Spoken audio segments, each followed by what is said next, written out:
Hello, everybody. Welcome to this webinar on how we can accelerate shipping decarbonisation through multiple levers of technology, finance, and policy action. It's a webinar organised by the Getting to Zero Coalition and the UN Climate Champions. My name is Nigel Topping, and I'm the UN High-Level Climate Action Champion for COP26. And my role, along with Gonzalo Munoz, the high-level champion for COP25, is to follow a mandate created by the parties to the UN Climate Convention in Paris to work with non-state actors. So that means the private sector, businesses along the value chain, and the finance community, and cities and states and regions, as well as civil society, to catalyse increased ambition and faster action in support of the implementation of the Paris Agreement. Now, I do understand that many registered participants are IMO negotiators, and that the negotiation session is still ongoing. I'm hearing it's going to be going for a long time. Please rest assured that the session is being recorded, and we will make it available to all registered participants to watch later. Of course, we've just seen the G7 countries come together to really make a very strong statement about the need to decarbonise fast if we're to be on track for 1.5 degrees. We know that the next 10 years are critical. We need to halve emissions by 2030. And we know that in some sectors where the technology is mature, this is really about scaling up fast. It's about deployment of known mature solutions, power, of course, in particular, and road transport, where we're just on the cusp of electric vehicles being cheaper to buy, as well as already being cheaper in the total cost of ownership session. But we know that there are other technologies where the technology is not yet mature. But what the good news is, we've seen the movie before. We know that these transitions follow an S-curve, and we know we've got to accelerate in these sectors: green hydrogen, shipping, aviation, cement, steel. We've got to accelerate innovation so that by the time we get to the 30s, we're on the S-curve and in the scaling up phase. And shipping, as I say, is in one of those hard to abate sectors, as it's sometimes called. I think Mahendra Singh, the CEO of Dalmia Cement, a cement company that's committed to being net zero by 2040, likes to call them the innovate to abate sectors, to focus on the exciting opportunity of innovation. But we know that these sectors are still in the early emergence phase of the transition. But we're seeing a lot moving now. If you just think of this as a systems transformation and see, let me just list a few of the moves along the different parts of the system. Shipping companies like Maersk and Klaveness, we'll hear from Lasse later, committed to only buying zero carbon ready ships from 2023. Fuel, on the fuel side, 7 companies have formed the Green Hydrogen Catapult to deploy 25 gigawatts of green electrolysis by 2025 and drive the cost of green hydrogen to below $2 per kilogram. And of course, the US government's just launched its hydrogen Earthshot to get to $1 a kilogram by 2030. In ports, we see the Port of Aku in Brazil has recently signed an MOU with an Australian company, Fortescue, to develop green hydrogen production in the port. Also seen Uniper in Europe abandon plans to invest in LNG in Wilhelmshaven, instead to invest in hydrogen and ammonia, very much in line with the World Bank's report that says there's no role for LNG in this transition. On the customer side, the demand pull, we see cargo owners banding together in the Cargo Owners Zero Emission Vessel Initiative for container shippers and the Sea Cargo Charter for bulk commodity customers. Remember, all those companies that are committing to net zero from their full value chain will have to buy zero carbon shipping services. So we can see that the economic potential for the shift to zero emission shipping is becoming clearer, with numerous countries like Chile, South Africa and India, to name a few, getting excited about the potential for green hydrogen production and its role in the transition to zero carbon shipping. We have emerging consensus that we must get to 5% of international shipping to be zero carbon by 2030. Both on the private sector side, we're hearing that from everybody in the Getting to Zero Coalition, also the recent Mission Innovation 2.0 with 23 governments committing to that. But we also need global regulation that closes the competitiveness gap between heavy fuel oil and zero emission fuels through the IMO, whilst ensuring that that transition can take place in a way that's equitable and addresses the legitimate concerns of developing countries and emerging economies.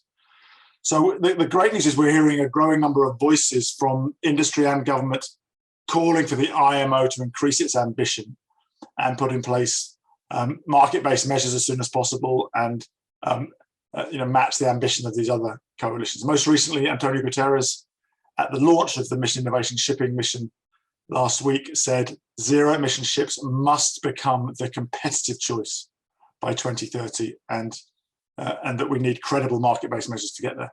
So today we're going to hear from a panel all very much involved in this transformation from different parts of the ecosystem about what industry is doing, about what finance is doing, and about what sort of policy framework is needed from the IMO and national governments to ensure that regulation unlocks the degree of innovation to drive the pace of change that is needed. And I'm going to just briefly introduce our four panelists, and then I'm going to turn to each of them in turn to ask them a couple of questions, and then we'll take the Q&A that's been coming in to wrap up at the end. It's a great panel that covers, going to give us a chance to look at technology, both on the shipping side, but also on the fuel side, to look at finance, to look at the geopolitics of global north and emerging markets, and to look at policy. We've got Lasse Kristoffersen, who's the chairman of the Klaveness combination carriers and the chief executive officer at Torvald, Klaveness, one of those two companies, as I said, that's committed to all their ships being zero carbon fuels ready by 2023. We've got Katherine Palmer, who's the global head of sustainability at Lloyd's Register Maritime. We've got Michael Parker, the chairman of Citi's global shipping, logistics and offshore business. Citi, one of the banks who joined the recently launched global net zero banking alliances. It's formed part of the Glasgow Finance Alliance for Net Zero. And for those of you who see the way the finance sector as being a precursor of the way the global economy moves, that's 160 firms with $70 trillion of assets under management and balance sheets. And we've got Aoife O'Leary, the director of international climate at the Environmental Defence Fund. So we're going to hear four different perspectives from different parts of the ecosystem. And this, for me, has been the power of the whole approach of the Getting to Zero Coalition. What we're seeing is best practice in driving these kind of industry transformations is that we align on a pathway where everyone knows what their role is to play. Let me start with Katherine. Katherine, just make sure you're off mute. Great. Thanks, Katherine. Great to have you with us. First question is about technology, and of course, Lloyd's have always been very much had safety at the heart of your mission. Have we got? I mean, how confident can we be that we've got the technologies to make zero emissions shipping safe, clean, and reliable, and scalable? Within a few years, by the middle of this decade. Yeah, thank you. As you say, safety is at the core of what Lloyd's Register is about, and not only safety but also sustainability. And so we need to have these technologies to be safe and sustainable. We do see that the technologies are. We have the technologies for zero carbon shipping, both on board the ship, for use on board the ship, and also for technologies for producing the fuel from the production side. But as you say, the key challenges that still exist are in terms of that scaling, commercialization, and deployment. So what we need to really focus on, and we need to get clarity on, is the safety, the sustainability, the regulatory framework that enables that safe and sustainable application of these technologies, and also the training and the skills and competencies needed of those working in the maritime sector to be able to competently use and maintain these new technologies, as well as on the making sure that we have the fuel available in the quantities needed in the locations that is needed. And so we need to get clarity around these key issues, and that will enable us to be able to reduce the risks for investment flowing into both ships and infrastructure. We believe that we can build the ships today, and we're getting a lot of clarity around that safety and reliability piece. And what we do know is that the main technology challenge and the level of investment is much more on the land side than it is on the ship side. But in both areas, both land side and on the ships, we do need to move now much more from the theoretical into the large scale practical pilots and demonstration projects that are collaborations across the entire supply chain. You've already named some of the commitments that are being made by shipping companies. And if we really want to realize those commitments, we need to move into these large scale demonstration projects that are able to demonstrate viability at scale. And in order to do that, these projects will help to reduce the cost of that technology. And but in order to get these projects off the ground, they also need to be de-risked, and whether that be through private sector collaboration, innovative business models, and also government incentives. So we see this stage we're in now, as you mentioned on this S-curve, we're in that innovate, demonstrate phase that is very much about showing there are routes to scaling, so we can achieve our goals by 2030. And these demonstration projects are really going to save us money in the long term as they do scale up the demand for the technology, and they will reduce the cost of the technology. But what we see is it's not just a technology challenge. There also needs to be that fundamental shift in both market and regulatory incentives, so we can increase the uptake of zero carbon energy sources and make fossil fuels less attractive. Great.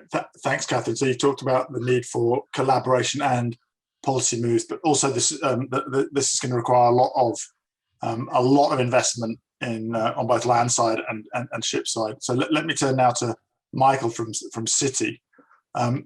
Michael, how do we make sure that the finance sector is ready and willing to invest at the pace that's needed into the whole logistics chain, given that we're not yet at cost competitiveness of the technology? Thank you, Nigel.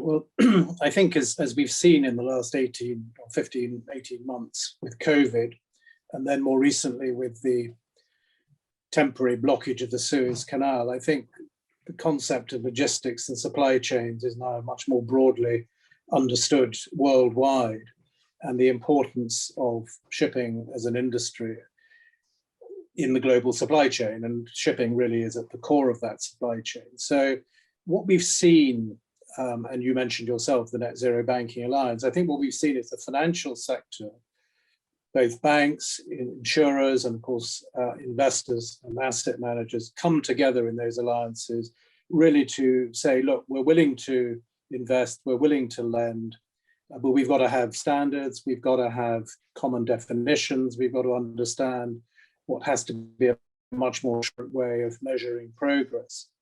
And I think what is essential in the maritime sector is regulation, particularly by the IMO, but it should be encouraged, hopefully at COP26, to raise that ambition and to set a clear pathway to 2030 and 2050, so that the financial sector can invest in those pilot projects that look as if they make sense. But what shipping or finance for this is going to do is really be two parts. I think one is going to be, as Katherine said, the huge land-based infrastructure, the distribution of fuels and everything that goes with that. And what's essential is that the shipping industry and the supply chain, i.e. including ports, is really part of that and doesn't wait to see what happens. Shipping voices like Lasse, like Lloyd's Register, like people in the industry should be part of those discussions, so that the energy sector manages that transition with shipping in mind early on, and not, as we've seen in the past, with shipping at the bottom of the barrel. I think the second thing is these projects can involve fuel production and supply for use. Let's put the ship firmly in the supply chain, both for the fuels and of course for other cargoes, not separating it. Too much of shipping historically has been just about the ship. And what we have to move forward to is the ship in the context of the supply chain, because the supply chain needs to be stable, but it also needs to be financially stable, which is what investors want to invest in. The global supply chain is almost like a giant utility, of course, with many, many participants. And I think what decarbonisation will do is provide that mutual incentive. And that mutual incentive goes to the consumer at the end and the producer at the beginning to all actually benefit from decarbonisation. You, I know, Nigel, I've seen you before, have argued this, but I particularly was interested in what Bill Gates said about the acceleration of the decarbonisation of hard to abate sectors like shipping will accelerate global decarbonisation. And there isn't an industry better than shipping and the global supply chain to do that every other industry will benefit, both in the reduction of emissions, but I think also in the innovation of the technologies and fuels needed for shipping as much as for land-based industry. So finance is waiting, but it needs clear rules. It's got to see forward. And this has got to be underpinned ultimately by the consumer and the big cargo owners. Speculative shipping finance is gone. We will not finance speculative assets. We will finance pilot projects, but it's got to have this underpinning that you mentioned in some of those partnerships of shipping companies, end users, and as I said, ultimately the consumer.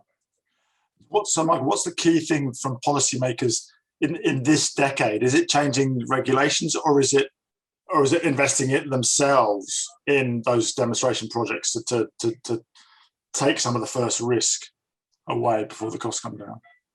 I think a fear for obviously ship owners is this issue of stranded assets. Equally, shipping finance is a voluntary activity. There's no requirement for banks to do it, and banking regulators have tended to view shipping as high risk. So I think the clear regulation and raising that ambition, a roadmap to 2050 that investors can see. We don't lend money against ships unless they are in class and comply with IMO regulations. So the IMO has a huge responsibility here to set those rules. Now, they don't have to specify exactly what will be there in 2040, but they've got to have a clear pathway. And then finance will follow, and Lasse and other ship owners will invest in them and get the finance to do it on a basis that the cargo owners will want to use those ships. Data is this key game changer, because the transparency of data on emissions is really going to identify where these emissions are being created and reward and motivate people who are performing in a much cleaner way in that supply chain. Great. Thanks, Mark. So aligning with this sort of 5% target by 2030 would be a great start, right? That would at least de-risk for the next 5 years whilst we're building the ships together. Let me turn that to Aoife from EDF to move from finance to the question of fuels. Aoife, so it sounds like that we're converging on a sense of where we need to get to in terms of the volume of zero emissions shipping by 2030, that we've got the first companies committing to building the ships that are ready. But there's a lot of fuel that's going to need to go in those ships that doesn't exist yet. So tell us, what's it going to, how are we going to make sure that it's possible to scale the supply of zero emissions fuels? And I know this is a very sophisticated audience, but maybe you can help me by saying a little bit about hydrogen, ammonia, and any other options. But how do we make sure we're scaling that key part of the system as well, so we don't end up with ships without fuel? Sure. Yeah. So there's a number of different ways to produce hydrogen and ammonia as fuels for shipping. From the Environmental Defence Fund's perspective, you've got to look at the full life cycle of how you're producing those fuels, because if you don't, then you could potentially be reducing the fuels on the ship, but moving those emissions onto land, which no one wants. So green hydrogen and ammonia are a definite no regrets option. There might be some others depending on how much we can capture in carbon capture and storage or using direct air. But green ammonia and hydrogen seem like a really good option. And those are produced basically using renewable energy. So this is actually key to what we see as the transition. And we've been working with a number of countries around the world. And I know you mentioned a few of them at the top, Nigel, as well, like Chile, Morocco, and others who have a lot of renewable energy capacity and potential, but are not actually getting the investments in that renewable energy yet. And we really see shipping as being that global supply chain that Michael talked about, to be able to draw those investments into those countries.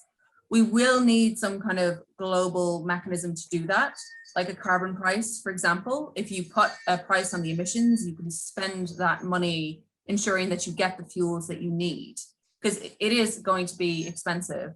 But that also really helps with the equity side of it, because there's a lot of countries around the world who are concerned about the increase in the cost of trade. And this is something I really need to I think we really need to look at to make sure that they are not too negatively impacted. And if we can draw investment and good, clean, green jobs into their countries, that would be amazing. And as a little plug, we have a report coming out next week on South Africa that will show how South Africa can do that to add to the growing body of literature we already have. So that's interesting. So that's because the distribution of natural resources, which enables people to manufacture green hydrogen or ammonia, is very different from that which enables people to mine hydrocarbons.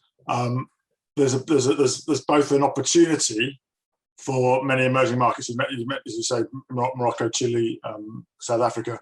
That's also which many people may not think of initially when they think of greening shipping, right? Because they think of the ships, and that's Michael's point, I guess, about thinking of the whole system.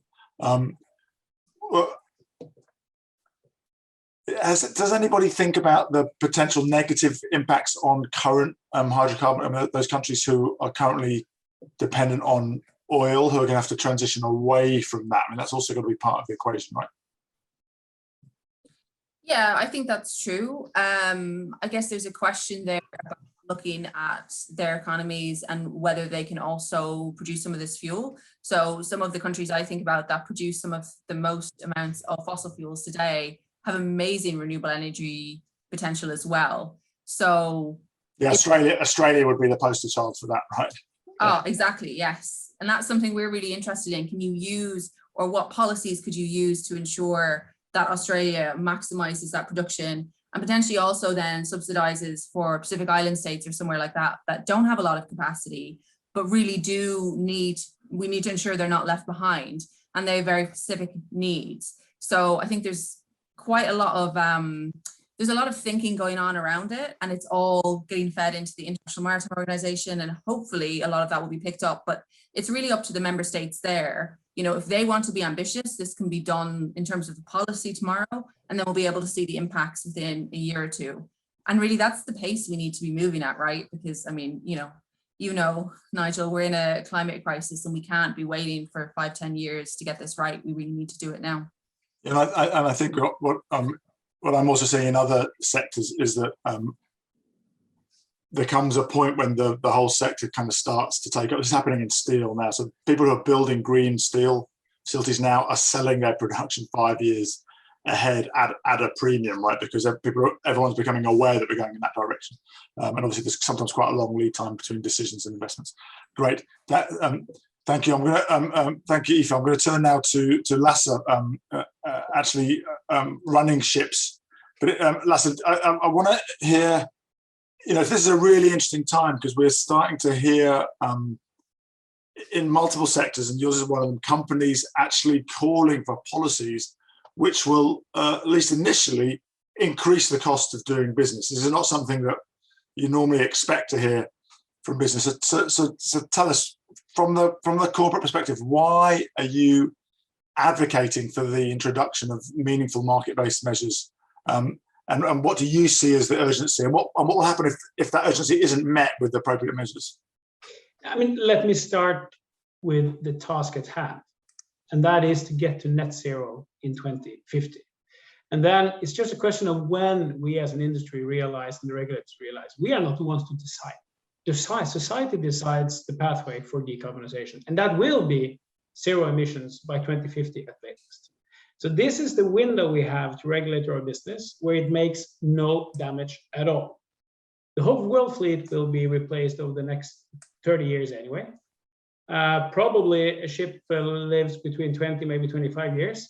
So if we can get our act together and get regulations right over the next 5 years, we will have a transition to zero emission shipping with hardly any costs to society. The only issue is that the market will not solve it itself. Carbon fuels are simply too competitive. They've been historically, they are today, and they certainly will be in the future. So the market itself will not solve this issue, but the market is by far the most important tool regulators have to deliver the solutions. Regulators will not dictate technology. Regulators should not dictate fuels. They should dictate mechanisms so that the market finds the best possible solution. And that's why we believe a price on carbon, one, is needed to close that competitiveness gap between the carbon fuels and the zero emission fuels, which are now emerging. And second, to fund that difference in cost and get those projects started. And imagine if we're able, I mean, there is a solution out there that has no cost to the regulator, hardly any cost to the society, and will push on the cost from each step of the chain, and that is a price on carbon. It even gives you a budget to fund the first projects, to fund projects in developing countries if you want. So to me, I really can't see why we can avoid market-based measures and how we can avoid a pricing on carbon. So then, to me, the challenge to regulators today is not what's possible to agree on in IMO today, but what's needed to solve the task of decarbonization. And that's what you should discuss, and that's why we are vocal. We need a price on carbon. We can deliver that vessel. We can deliver it within 5 years, but we need to close the competitive gap. And so that's essentially when you think about successful carbon pricing, like in California, where they've got a carbon pricing corridor, so they know, everybody knows within bounds, yes, the least and the highest. So you've got your best and worst investment case, but also the use of proceeds has been to accelerate the decarbonisation of the economy. But also it's interesting you mentioned maybe a particular focus on emerging markets, because in California, part of the use of proceeds has been to support the fuel poor. So it's been a mixture of supporting the technological transition and thinking of some of the distributional effects. Lasse, if you allow me, Nigel, yeah. I just want to add one thing, because it's not really a question of if we get a price on carbon. It is a question on where and who regulates it. EU have been very clear, there will be a price on carbon coming up 2023. They've not decided whether it will come on an international scope yet, but they've said at some point it will. So I think the question is, who should regulate international shipping? Who should regulate the price on carbon? And who should manage the proceeds? So your point being that if the IMO don't do it, then others will, maybe regionally, and we'll end up with a kind of hodgepodge. Yeah. That's not a thought, it's a fact, and they've told us. Yeah. Okay. Very interesting. And in your view, would it be the IMO that then administer the fund, or would that need some sort of separate institution to actually manage the distribution of income? In my view, it should be a separate, but of course controlled institution with the objective of managing this transition as best possible. And I'm not underestimating the complexity of that task. Sure. But we cannot afford not to approach and fix that task. Yeah. Great. I mean, very, very simple message. And we know we've seen it. I mean, certainly, the experience in the UK on very clear pricing signals in the power sector of accelerating the decarbonisation of that sector. We know it provides, markets respond very well to predictable signals, in particular. Now that the EU ETS has resolved its problem of oversupply, so that there is a predictable and much higher signal, we're seeing that driving that. Wonderful. Gosh, it's so great to have the different perspective that you all bring. Let me go to a few more questions that are coming in. Lasse, I want to continue with you.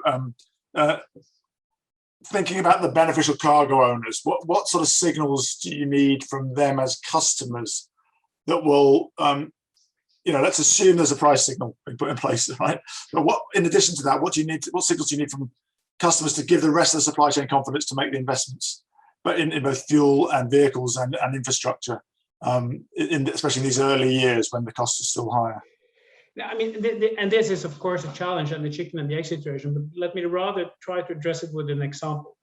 We as Klaveness combination carriers, we can build a vessel, run it on ammonia, green ammonia, and we can transport grains from South America to Europe.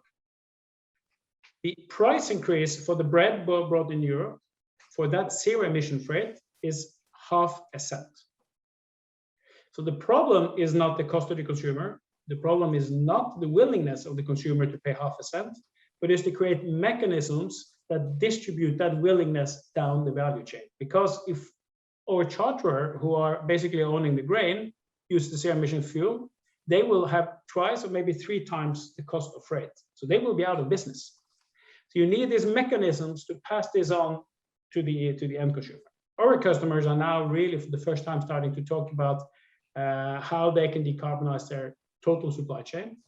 And they're also willing to pay up, some for that freight, but none of them, even if they wanted, would survive if they paid the full difference.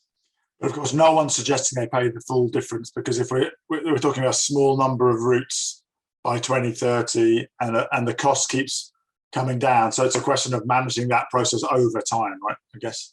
Yeah, but the thing is, you have to remember in tramp shipping, in tankers and bulkers, there's not a dedicated vessel to a dedicated trade to a dedicated customer.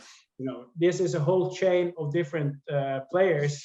So you need to find mechanisms for how you can co-create that. And we in Klaveness, we're looking into how we can create markets for insets. That's another discussion. But we have to remember, you cannot do this the way you do with car, where you as a family buy a zero emission car, then it's solved. Unilever, for them to decarbonize by 2039, as they're told, they depend on endless chain of vendors and vessels. So presumably there's mechanisms like we have in the electricity sector, where you haven't decarbonized the whole, where you can buy the attributes of the shipping and distribute those across, rather than because of that disaggregation. Great, thank you. That's really, really helpful. I want to go back to Katherine now. Katherine, this is a race. We call it the race to zero. It's urgent. We know that. We know that the costs being inflicted on society are already very great and only going to go up. So in some sense, we want this to happen as quickly as possible. But tell us, from a safety perspective, is there such a thing as too fast?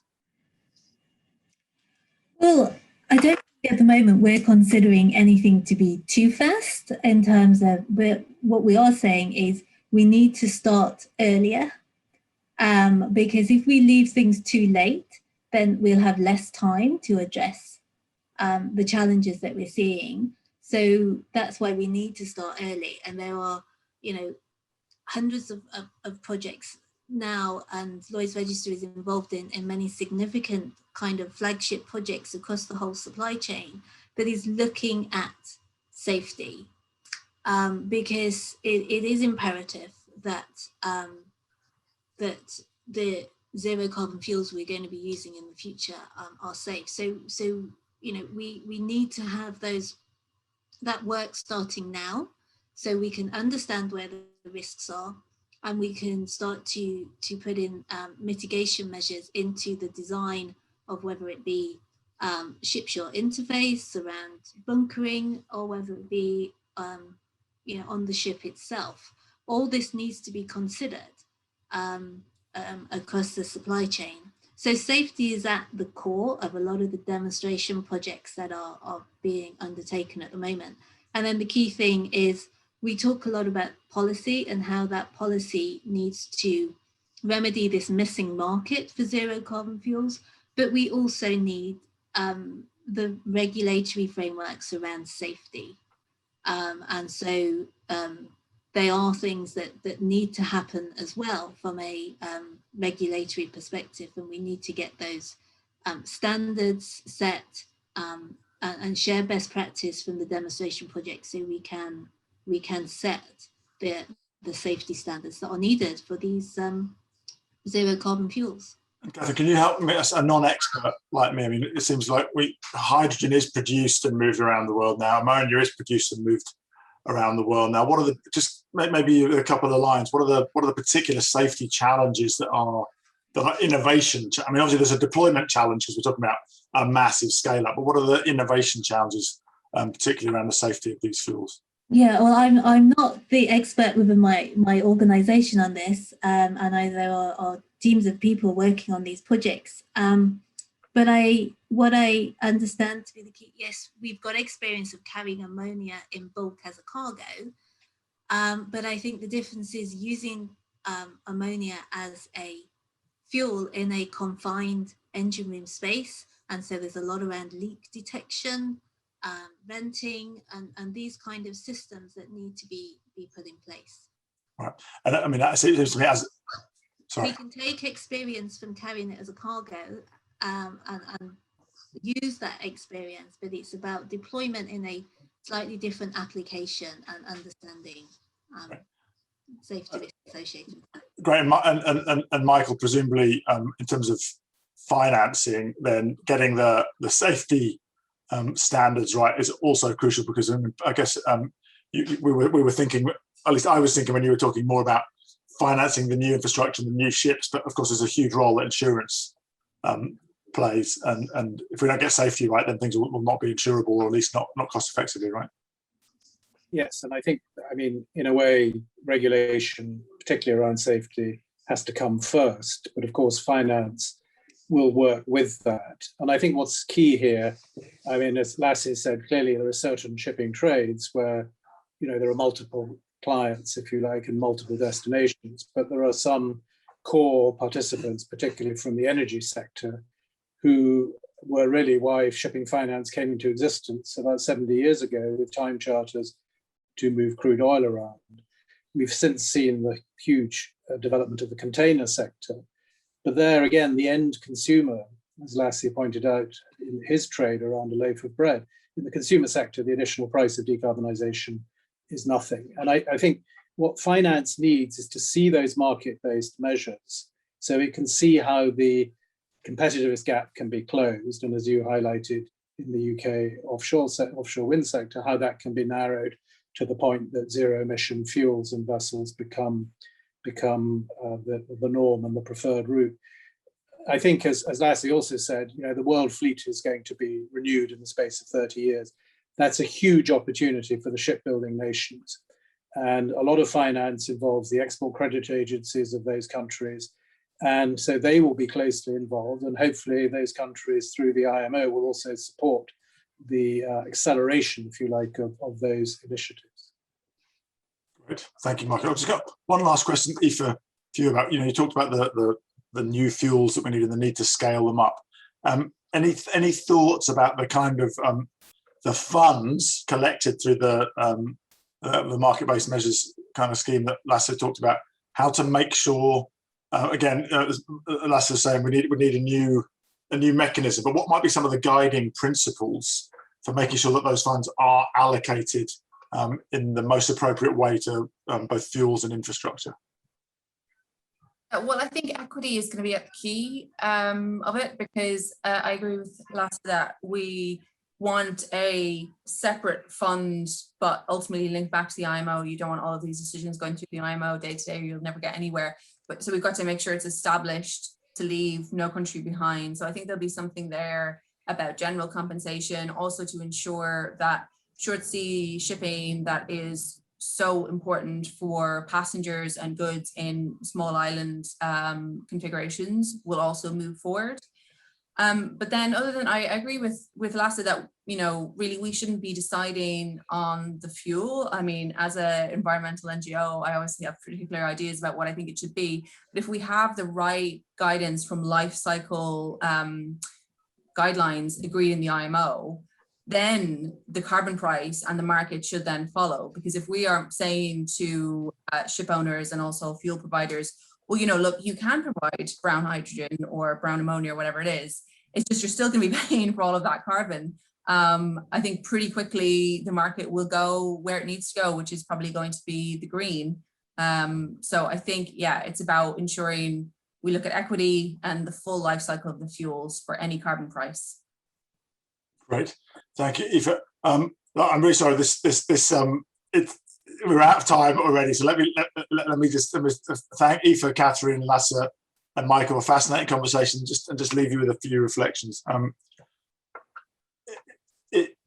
First of all, it's just that I just left once again impressed by the power of multiple lenses that you all bring. Right, so we're talking about such complex transitions that no one party or group of parties, whether it's NGOs or financiers or ship builders or policymakers, has the ability to see the whole. So this kind of radical collaboration that I think this conversation is embodying is really important.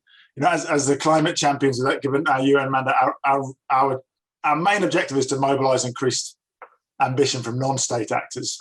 But as you've described, in shipping, as in every other sector, non-state actors can't do it on their own. There's this ambition loop we need between you guys going as far as you can, but then policymakers needing to play it on. Of course, in shipping, the IMO's got this critical role that you've described, really, of creating the enabling conditions in terms of the pathway. I think several of you talked about in terms of safety, in terms of pricing mechanisms, in terms of standards, technologically, and it seems that that's something that I'm really hopeful that IMO is hearing from non-state actors all around the world, that we need to make this transition to net zero emissions fuels in such a way that is also just and leaves no country behind. And maybe the use of proceeds that Aoife was talking about there might be able to help with that. I think we've heard today from an industry ecosystem that's ready to align.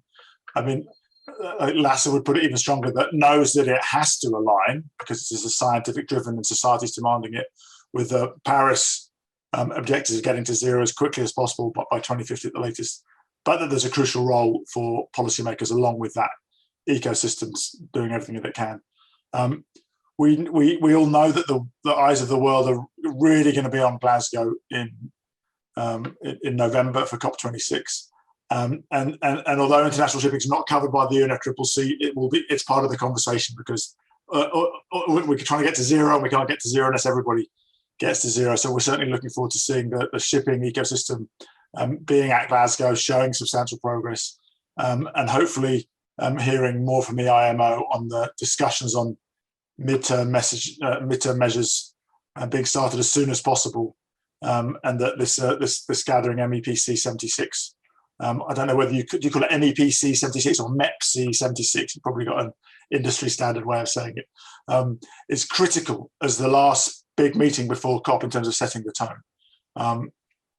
We're seeing ambition growing everywhere in every sector, and many of those sectors have shipping as part of their supply chain. So that's going to be a big driver, as well as the intrinsic ambition within the sector. We're going to need to see all of these ecosystem players stepping up in order to reach this breakthrough goal that we're all converging on, of getting to at least 5% of actual international shipping being zero carbon by 2050, with all of the innovations, both financial and technical and policy, that are needed. So I'm really looking forward to hearing more about this and to hearing about it at Glasgow. With that, I'd like to thank all of our panelists. A big thank you, especially to the Global Maritime Forum and the Getting to Zero Coalition for organising the event, and to all of the participants who've joined and sent us questions and comments. Also, all of you who weren't able to join us because you were still negotiating but are listening to this on recording. And thank you very much to everybody. And I really look forward to hopefully meeting many of you either virtually or physically in Glasgow in November. Thank you very much.